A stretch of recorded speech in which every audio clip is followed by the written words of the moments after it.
Hello there, commanders, and welcome to another Total War Arena news update. As you can see here in the title, on May the 18th we are going to get a maintenance, and that maintenance is there in order to apply a patch to the game.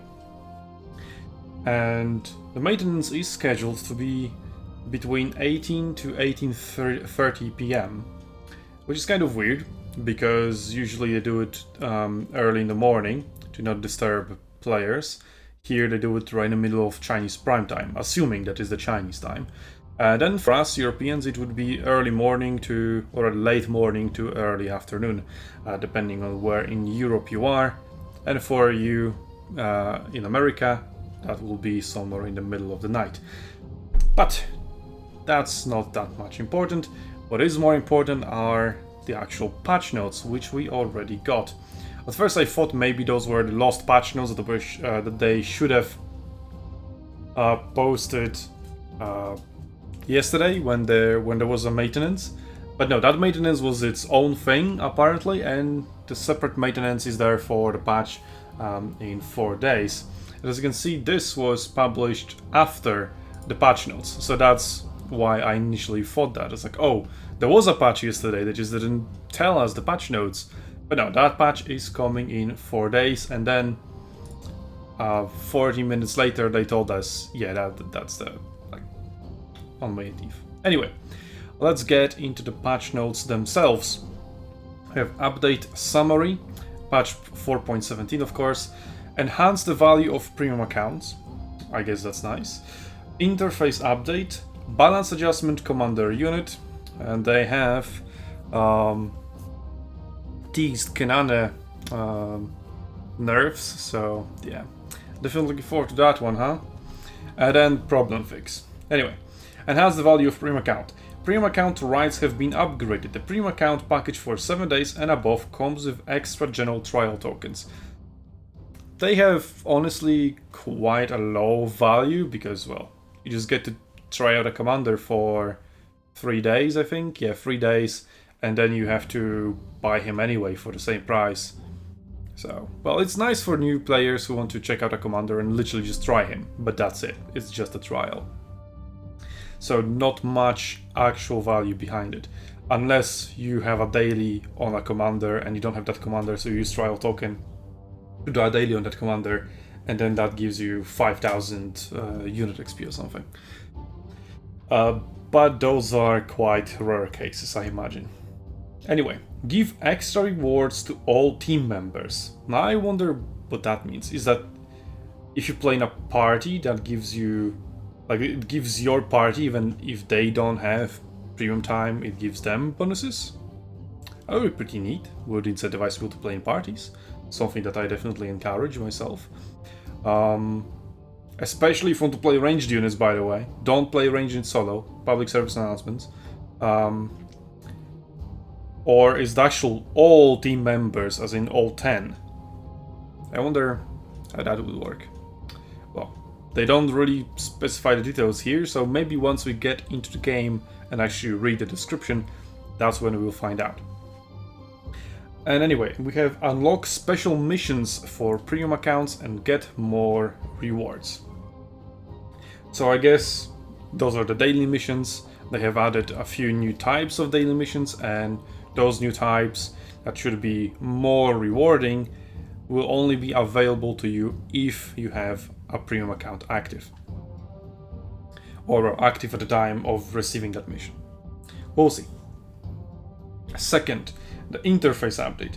In the new version, the general demo, probably trial tokens, will be displayed in the currency slot next to silver coins. Wow, such an update. And there we go, balance adjustment, the main part of the patch, which is quite short. And there we go, Commander Kenane, Greece, all arrows, long range weapon dispersion, all arrows, that's probably barrage, that's the only thing that makes sense. Long range weapon dispersion increased from 100 to 200%. So I think it was neutral at the beginning, right? And there are also upgrades that cost you, so they lower your missile dispersion, so that's like a demerit. And then after getting that demerit, you can get a merit. So I think you get an extra projectile on tier 9, and on tier 10 you get extra range and another extra projectile. And I think those are the two that lower your dispersion by 100%. So it goes down from 100% dispersion, which is normal, and it goes to 200 and 300. So now I guess the base dispersion on Barrage is going to be 200, and then if you buy those two upgrades, it would go down to 300 and 400 extra missile dispersion, making the high tier barrages even less accurate. Well, all barrages less accurate, right? But especially the high tier ones. Unit. Weakened the melee capabilities of all dog units. They were quite strong, yes. They were so strong that people thought that when they introduced the change to decrease the differences between tiers, they somehow forgot about the dogs. And like dogs, not war dogs, the entire unit with dogs plus handlers, just the dogs, because the dogs were so powerful.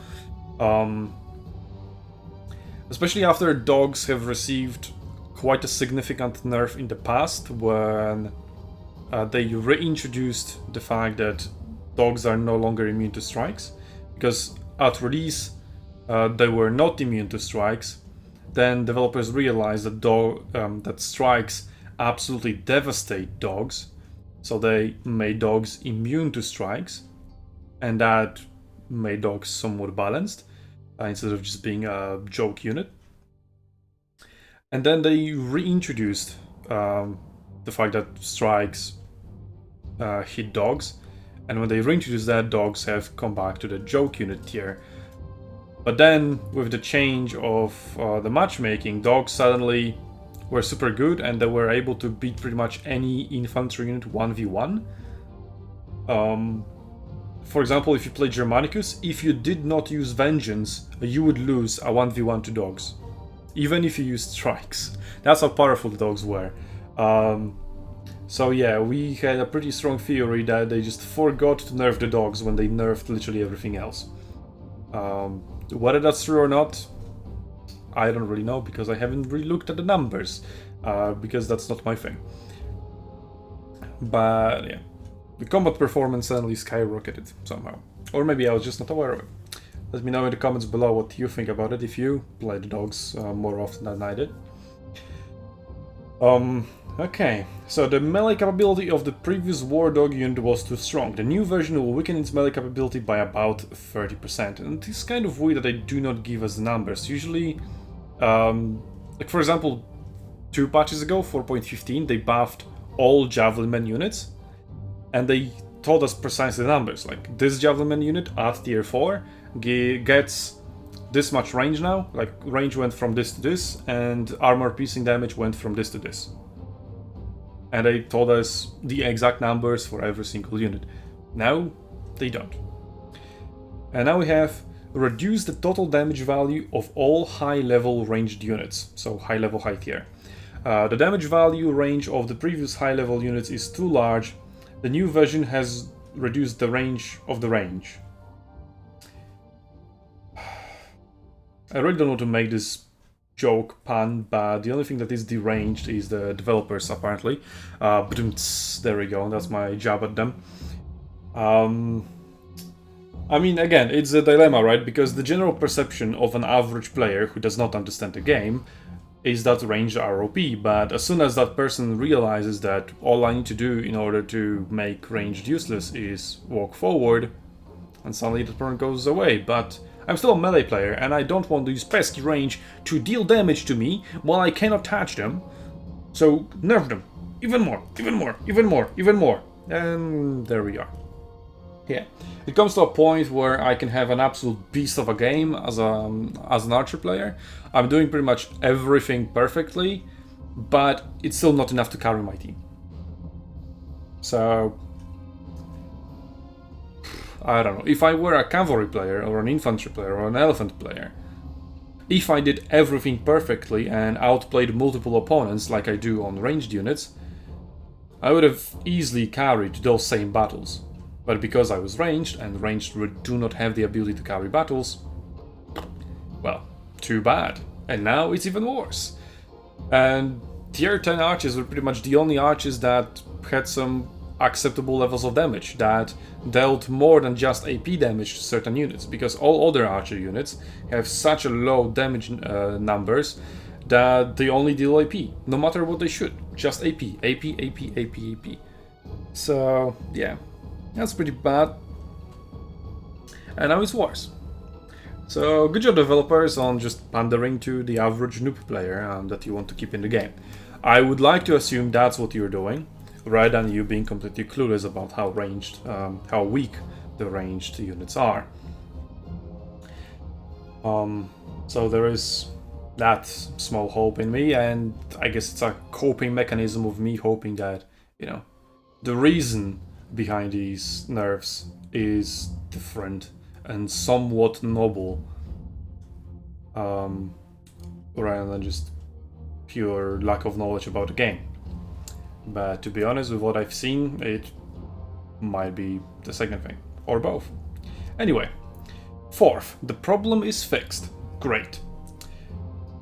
Fix the issue of inconsistent equipment values in prawn box of some level 10 units. That's inconsistent on all tier units actually, so please fix that. For example, take any unit, literally any unit, equip a consumable, and let's say consumable will say plus 10 melee attack, and you go to your unit statistics and you'll see plus 9 instead of plus 10. And you're like, what the fuck? Excuse me? Huh? Plus 10, plus 9? Which is it? Yeah. Also, the percentage values, for example, if you get an ability that gives you plus 20% something, let's say again a melee attack, you go into the game, you use that ability that gives you plus 20% melee attack, and you see that it gives you like plus 19.5 because they didn't, I don't know, they didn't round up the number correctly or something, or maybe the number has some hidden decimal values behind it that you don't see. I don't know. It also kind of calculates weirdly because it doesn't calculate the consumable, I think. It just calculates from the base value, and I don't even remember if the equipment value is calculated in it or not, or is it just the base value, the absolute base? I don't know, it's all weird and confusing, that I can tell you. And it shouldn't. So fix that, CA, or at least make it clear to which that bonus applies. Because there's a difference, for example, if I think, oh, I get plus 20% range, because range is a really good measurable value when you think about, for example, range duels, right? If you outrange your enemy, it makes the range duel easier for you. So, for example, Zhuge Liang has an ability that gives him plus 20% range, but is it 20% range from the base value of the, let's say, repeating crossbow, which is 60? Is it 20% from 67 because he gets plus 7 from an upgraded crossbow? Or is it 20% from just the consumable, which gives you plus, I don't know, let's say plus 8? So is it 20% from 68? Or is it 60% from 75 because it's both updated crossbow, upgraded crossbow, and consumable combined? Because 20% from 60, 67, 68, and 75 is completely different. And in some cases, if it was to 75, it would be enough to outrange certain ranged opponents. And if it was from the base 60, it wouldn't be enough. It makes a huge difference. And the same is applied to all the melee units and all the cavalry units. For example, if you are talking about charge impact, right? You have charges. Certain charges give you charge impact, and then whoever has higher charge impact decides on who wins the charge. That is extremely important to cavalry players. And they also will not be able to tell if they will win a charge against an enemy unit or not, based on if they want to do like in-game menu calculations. Maybe they want to decide which cavalry branch to go for, and they have decided based on an assumption that it would scale with upgraded equipment and consumables, and it turns out it doesn't. So yeah, fix that problem, CA. How about that, huh? Like an actual gameplay related problem, instead of some UI things. Fix the issue of inconsistent equipment values. Oh yeah, that is the prawn box. And fix the issue that the number of bonus days displayed on the time picture of the premium account of the welcome pack was incorrect. Well, I guess that would be scamming people for money, so that is something important to be fixed. But, you know, fix the gameplay bugs as well, because pretty much every time I read those bug fixes are just really insignificant bugs that nobody really cares about. Those are not the bugs that occur in battle that actually piss people off. It's like, oh, for example, if you go on a ledge and you use barrage, that barrage will not go off, it will not fire. It will go on cooldown, but no arrows will fly. And that's pretty significant, right? Because there was supposed to be a barrage, there was supposed to be some damage, and it was 0. So yeah, you can fix that, for example. Just saying, just saying. But anyway, that's the end of this video. You can expect, I guess, since that is a hot topic right now, according to developers themselves, I'll be posting some ranged meta memes videos in the upcoming near future. So stay tuned for that, and until then, I'll see you on Arena's Battlefields, Commanders.